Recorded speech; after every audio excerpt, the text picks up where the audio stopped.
오늘 말씀은 자기 사람을 끝까지 사랑하는 예수님이란 제목으로 함께 은혜를 나누고자 합니다.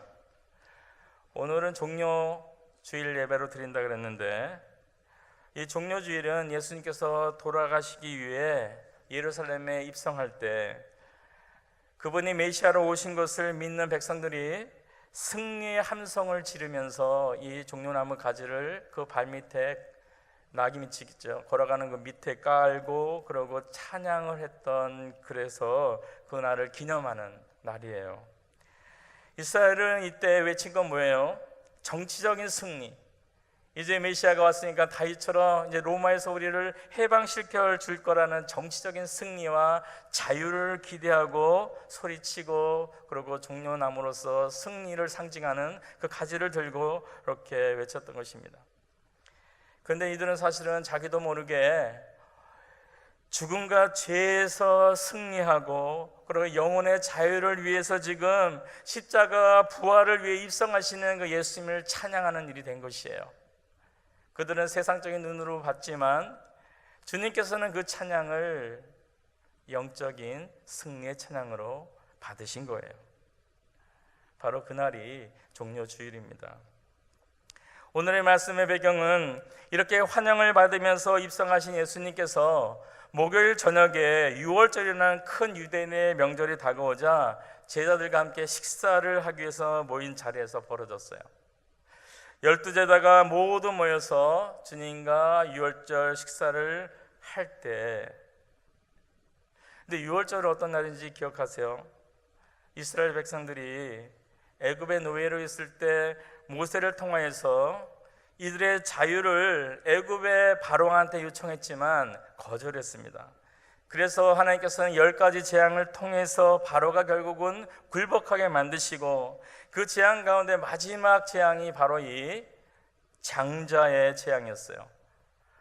바로의 왕의 아들, 첫아들, 장자부터 시작해서 몸종의 첫아들, 그뿐 아니라 가축의 처음 난 것까지 하나님께서는 그 생명을 취하여 가시는 그런 재앙이 바로 10번째 재앙이었습니다. 이때 이스라엘 백성들은 하나님의 명하신 명대로 양을 잡아서 그 피를 그 양을 먹을 집에, 문 인방과 문 설주에 이렇게 칠했던 것이에요. 그래서 이스라엘 백성의 집에 양의 피가 발라졌기 때문에 예수님께서 애굽의 모든 첫째 난 것들을 그 생명을 취하실 때, 패스오버라고 그러죠. 이스라엘 백성의 집은 넘어가신 거예요. 이 날을 기념하는 것이, 이 날을 여호와의 절기로 삼으라고 명하셨기 때문에 1500여 년을 지켜 내려온 것이에요. 놀랍잖아요. 1400 한 몇 년 정도 되는데 이 여 년 동안 유월절이라는 그 날을 계속 지켜온 것이에요. 그리고 예수님이 이제 제자들과 함께 식사하는 그날, 유월절 어린 양의 그 피의 근본적인 바로 예수님이 이제 예전에 그림자 같던 유월절 절기를 마감하면서 그 유월절의 본질인 예수님의 죽음을 지금 얘기하는 그 시점이었습니다. 출애굽기를 보면은 이 유월절이 일어나는 밤에 애굽에서는 장자들이 죽었기 때문에 큰 통곡이 일어났다 그래요. 출애굽기 11장 6절을 보면 애굽 온 땅에 전무후무한 큰 부르짐이 있으리라는 말씀이 있었어요. 그러나 어린 양의 피가 칠해져 있던 이스라엘 백성은 죽음이 없이 평강에 있었던 것이죠. 예수 그리스도의 십자가의 죽음과 부활이 바로 이런 동일한 효과를 가져오는 것이에요. 오직 예수님을 믿을 때 믿는 자만이 죽음으로부터 자유를 얻고 구원을 얻을 수 있다는 것이에요. 그래서 요한복음 14장 6절에서 예수께서 가라사대 내가 길이요 진리요 생명이니 나로 말미암지 않고는 아버지께로 올 자가 없느니라라고 말씀하신 바로 그 부월절, 유월절 본래의 의미를 지금 이야기하는 것이에요. 예수님은 이렇게 죽음, 부활, 이것이 다가올 때 그의 제자들과 유월절 식사를 하고 있었던 것입니다. 오늘 본문을 통해서 예수님께서 얼마나 자기 사람들을 사랑하셨는지, 그리고 그들에게 사랑하는 만큼 명하신 것이 무엇인지 우리가 살펴보면서 우리를 위해서 돌아가신 예수 그리스도를 위해서 우리에게 어떻게 살아야 할까를 함께 나누고자 합니다. 첫 번째 생각할 것은 예수님께서 자기 사람들을 끝까지 사랑하신다는 것이에요. 1절과 3절을 보면 예수님께서 아셨다고 했어요. 무엇을 아셨냐면 1절을 볼 때 자기가 세상을 떠나 아버지께로 돌아가실 때가 이른 줄을 아셨고, 3절을 보면 아버지께서 모든 것을 자기 손에 맡기신 것과 또 자기가 하나님으로부터 오셨다가 하나님께로 돌아갈 것을 아셨다고 했어요. 그리고 2절의 내용은 뭡니까? 마귀가 벌써 시몬의 아들 가룟 유다의 마음에 예수님을 팔려는 생각을 넣었다는 사실을 이야기하므로 예수님이 하신 것은 가룟 유다의 배신으로 죽게 되어서 이제 하나님 아버지께로 돌아가실 때가 된 것을 안 것이에요. 죽음을 하루 두고 예수님께서 하신 일이 무엇인가요? 만약 우리들에게 당신이 만약 내일 죽는다면 뭘 하시겠습니까? 라고 묻는다면 뭐라고 대답할 것 같아요? 대부분은 자기가 좀 아쉬웠던 일, 자기가 뭐 해고자 했던 일, 아니면 경험하지 못한 일, 그런 것을 얘기할 텐데, 주님께서는 자기 사람을 사랑하시되 끝까지 사랑한 일을 하셨다는 것이에요. 4절부터 5절을 보면 무엇을 했는지 나와 있죠. 저녁 잡수시던 자리에서 일어나 겉옷을 벗고 수건을 가져다가 허리에 두르시고 이에 대하여 물을 담아 제 아들의 발을 씻기시고 그 두르신 수건으로 씻기기 시작하여 라고 되어 있어요. 제자들의 발을 씻기시고 수건으로 다시 닦아내는 일이었어요. 이것이 예수님이 이들을 끝까지 사랑하는 그런 모습이었다는 것이에요. 그러니까 여기 틀림없이 뭔가 의미가 있겠죠. 그 당시에는 샌들을 신고 다녔어요, 유대인들이. 그래서 누군가의 집을 방문하면 그들의 발을 씻겨주는 것이 손님 접대 방법이었습니다.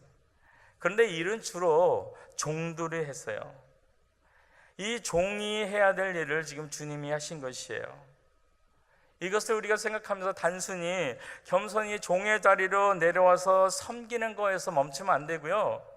여기서 보다 깊은 성경에서 말하는 의미는 뭐냐면 8절에 내가 너를 씻어주지 않으면 나와 상관이 없다고 주님 말씀하셨고, 10절에 보면 이미 목욕한 자는 발밖에 씻을 필요가 없다는 말씀으로 하신 것을 볼 때 이것은 대속과 구원의 관계와 관련이 있는 것이에요. 마가복음 10장 45절에 인자에 온 것은 섬김을 받으려 함이 아니라 도리어 섬기려 하고 자기 목숨을 많은 사람의 대속물로 주려 함이라 하셨어요.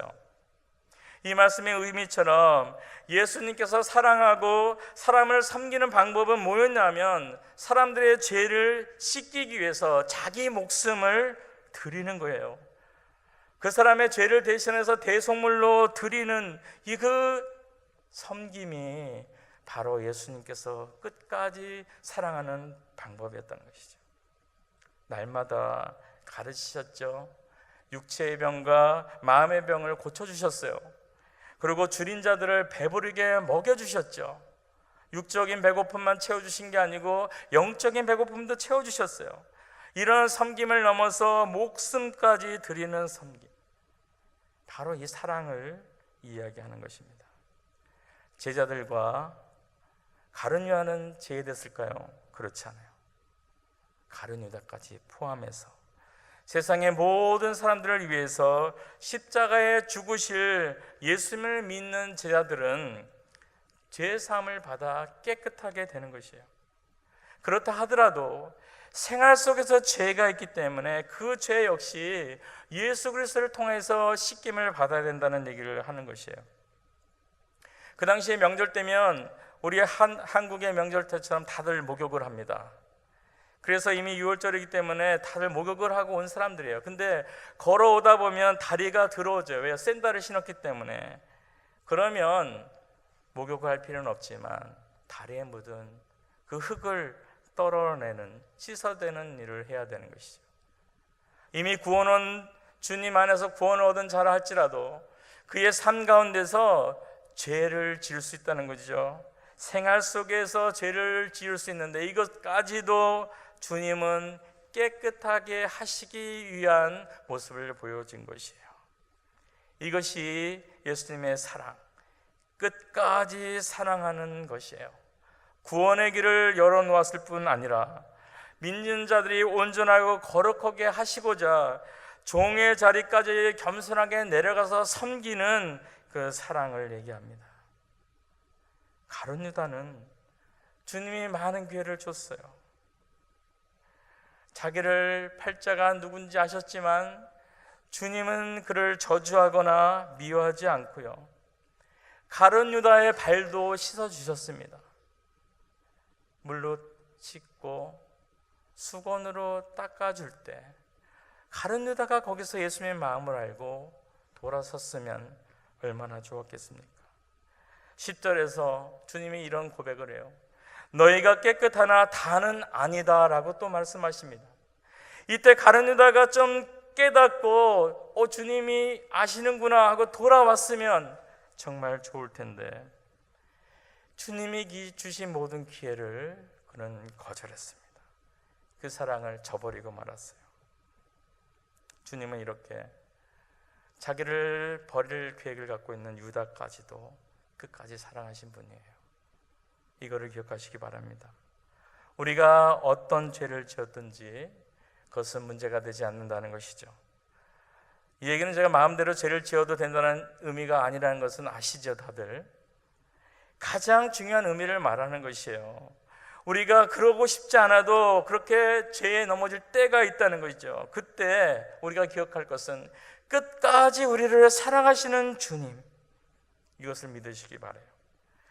자신의 목숨을 주기까지 영원한 생명을 주는 사랑뿐 아니라 생활에서 더럽힌 그 발까지 씻어주는 그 주님의 사랑, 주님의 이 깊은 사랑에 감사하면서 주님이 나를 사랑한다는 것을 신뢰하고 그분 앞에서 우리의 삶도 거룩하고 그리고 그분과 동행하면서 깨끗하고 온전한 삶을 기쁨으로 살아갈 수 있는 우리들이 되길 바랍니다. 두 번째, 우리들이 생각할 것은 주님이 보여주신 사랑과 섬김의 본을 행하라고 한 주님의 명령이에요.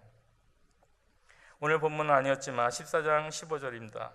14절 15절 내가 주와 또 선생이 되어 너희 발을 씻겼으니 너희도 서로 발을 씻기는 것이 옳으니라. 내가 너에게 행한 것 같이 너희도 행하게 하려 하여 본을 보였노라. 주님이 본을 보여주셨다고 했어요.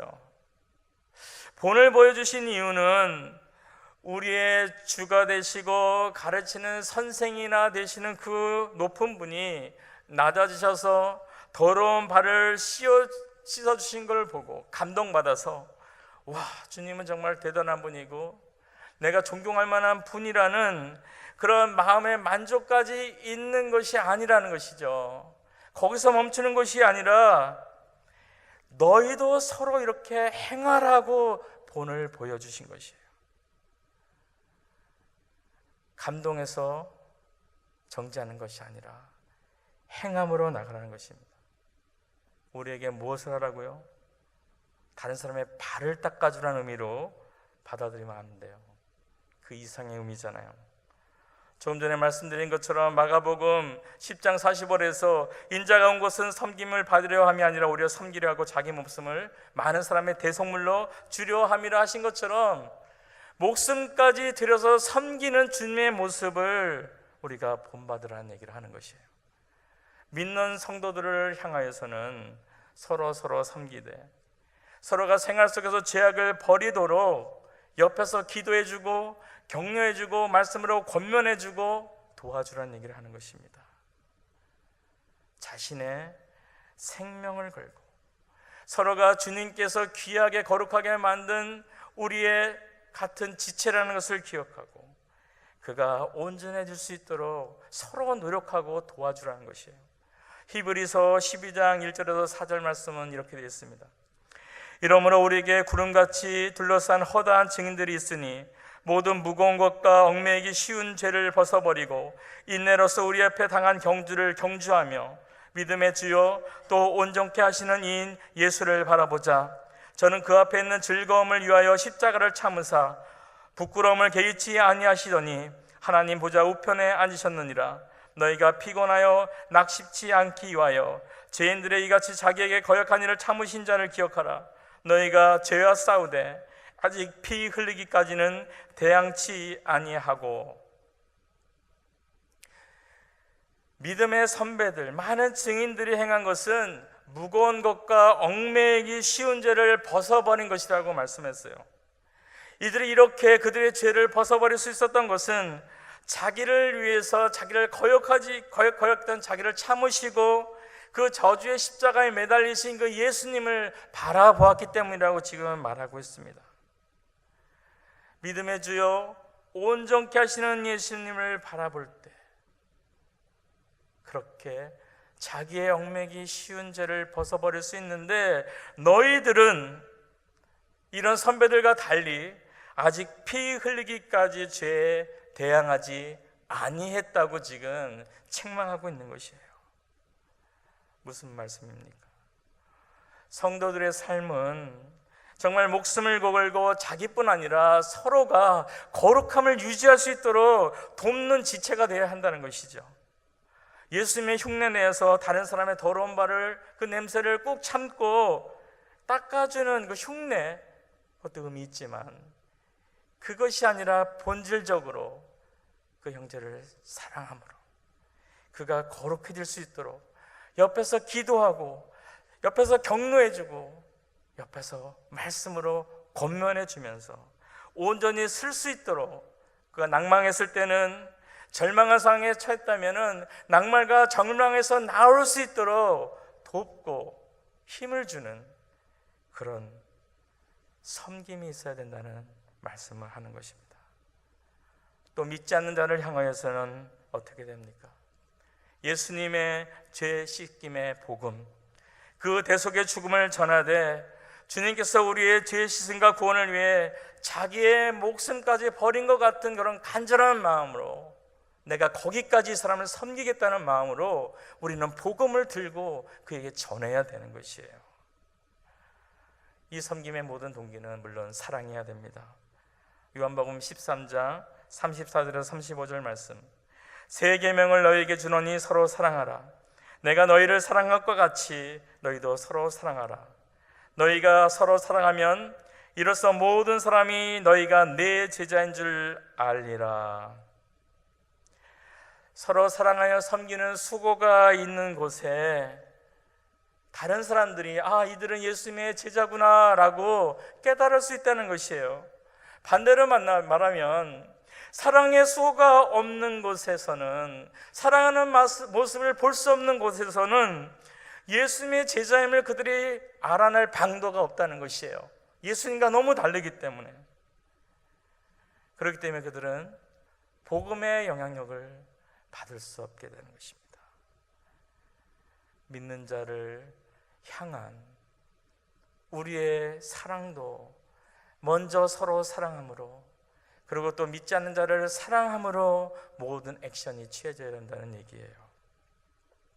어떤 할머니의 예가 재미있어서 알려드려요. 그분이 오랫동안 교회를 출석했는데 어느 날 이웃 사랑에 대해서 깨닫게 됐습니다. 이 할머니는 하나님의 말씀만 하늘로부터 왔다고 생각했는데 알고 보니까 하나님께서 직접 우리에게 오셔서 그래서 사람들을 고쳐주는 예수님으로서 왔다는 것을 깨달은 것이에요. 사람들을 돕고 격려해주고 그 사람들을 고치고 사랑해주는 그 모습을 깨달은 것입니다. 그래서 이 할머니도 나도 이 일을 할 수 있겠구나 라는 생각을 했을 때 마침 새를 놓은 집이 나갔습니다. 그래서 그 집에 누가 새로 이사 왔어요. 그때 이 할머니가 한 일이 뭐냐면 커피와 도넛을 가지고 찾아갔어요. 그리고 이사 오느라고 힘들었죠. 뭐 해먹을 겨를도 없을 텐데 이것을 드세요. 그리고 설거지할 시간도 없죠. 제가 그릇을 갖다 드릴게요. 그리고 그릇까지 갖다 줍니다. 그리고 이 지역의 식료품 가게는 어디 있고, 그리고 무엇을 살려면 어디 가야 되고, 다 그것을 설명해 줍니다. 그러고 나서 언제든지 말씀하세요. 필요한 게 있으면 내가 기쁨으로 도와드릴게요. 그걸 하루 한 게 아니고요, 이틀, 3일, 한 달을 계속했더니 이분들이요, 이 할머니의 그 사랑에 감동해서 교회에 나오고, 그러고 예수님을 믿고 세례를 받았다는 그런 간증의 내용입니다. 외국분의 간증이에요. 예수님께서 제자들에게 명하신 것은 서로 사랑하라, 그리고 예수님의 섬김을 본받아서 서로 섬김을 행하라예요. 세상을 향하여서도 믿지 않는 자들에게도 이렇게 사랑을 행하라는 것입니다. 흉내가 아니라 사랑을 기초로 한 섬김의 삶을 살아라. 그 모습이 그리스도인의 모습이라는 것을 이야기하는 것이죠. 아이들은 흉내내기 놀이를 좋아해요. 그래서 의사나 간호사 흉내도 내서 병원 놀이를 하죠. 엄마 아빠 흉내를 내서 부부 놀이도 합니다. 엄마 아빠 놀이를 하는 아이들 보면 좋은 점이든 본받아서는 안 될 점이든 그들은 엄마 아빠를 잘 표현하고 그렇게 흉내를 잘 내요. 재밌어 합니다. 그런데 이들은 이런 놀이는 좋아하지만 엄마 아빠가 되어서는 살지 않습니다. 그리고 언제든지 이 놀이가 재미없어지면, 그리고 아니면 놀이를 하다가 다툼이 멀어지면 그들은 엄마 아빠 놀이를 그만둡니다. 여기는 책임감이 필요 없기 때문이에요. 재미있으면 되는 거였어요. 재미가 없으면 이제 다시 병원 놀이를 하고, 동물 놀이, 학교 놀이, 야구 놀이, 축구 놀이, 더 재미있고 흥이 있는 그런 것으로 바꿔요. 그런데 실제 이들의 엄마 아빠는 어떨까요? 엄마와 아빠 역할이 힘들고 재미없어진다고 그만둘 수 있나요? 이 아이들과 엄마 아빠의 차이점은 아이들은 놀이를 하는 거였고요, 엄마 아빠는 그게 삶이었던 것이에요. 그렇기 때문에 책임감이 있고 그만둘 수 없는 거지만 놀이는 언제든지 그만둘 수 있는 것이죠. 주님이 너희로 행하게 하라고 본을 보셨다는 의미는 크리스찬 놀이를 하라는 것이 아니에요. 그리스도인으로 삶을 살라는 명령이죠. 그리스도인으로 날마다 주님과 교제하고 서로 사랑하고 섬기고 수고하는 일을 하고 복음을 전하는 일에 사랑의 책임감이나 제자의 정체성 없이 그냥 주일에 예배 한두 시간 정도, 주중에 성경 공부 한두 시간 정도, 그리고 그 외에는 주님을 전혀 생각하지 않는다는 것은 놀이죠. 저는 이 말씀을 준비하면서 갑자기 생각이 났어요. 주님께서 원하신 것은 삶인데 나는 크리스찬 놀이를 하고 있는 걸까? 아니면 그리스도인으로서 살아가고 있는 걸까? 나는 지금 목사 놀이를 하고 있는 걸까? 아니면 목사의 삶을 사고 있는 걸까? 한번 생각해 봤습니다. 부족한 부분이 많은 것 같아요. 어떤 부분은 놀이를 하고 있는 것 같기도 하고, 어떤 부분은 내가 그렇게 삶으로 사는 것 같기도 하고. 근데 분명한 것은 주님은 우리들이 크리스찬 놀이를, 선교 놀이를, 아니면 전도 놀이, 부흥의 놀이, 이걸 원하시는 게 아니고요, 그리스도인의 삶을 살기를 원하십니다. 각자 한번 생각했으면 좋겠어요.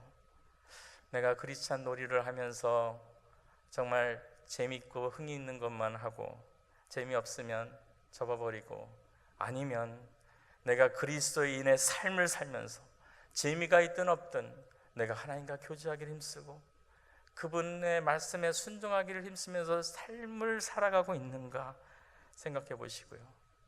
너무 논다고 생각하시는 분들은 앞으로 삶으로 전환하시기 바라고요.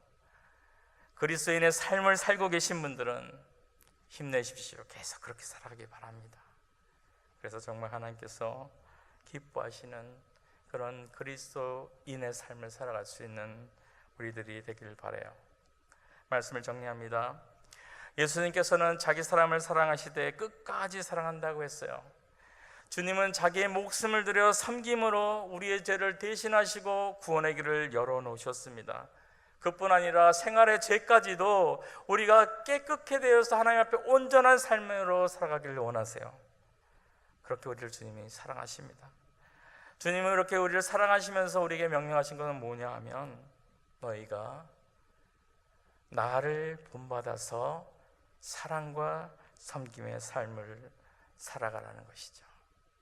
이 명령에 순종하면서 우리를 위해 예루살렘에 입성하신 주님께 우리의 삶을 통해 기쁨을 드릴 수 있는 우리 모두가 되기를 바라겠습니다.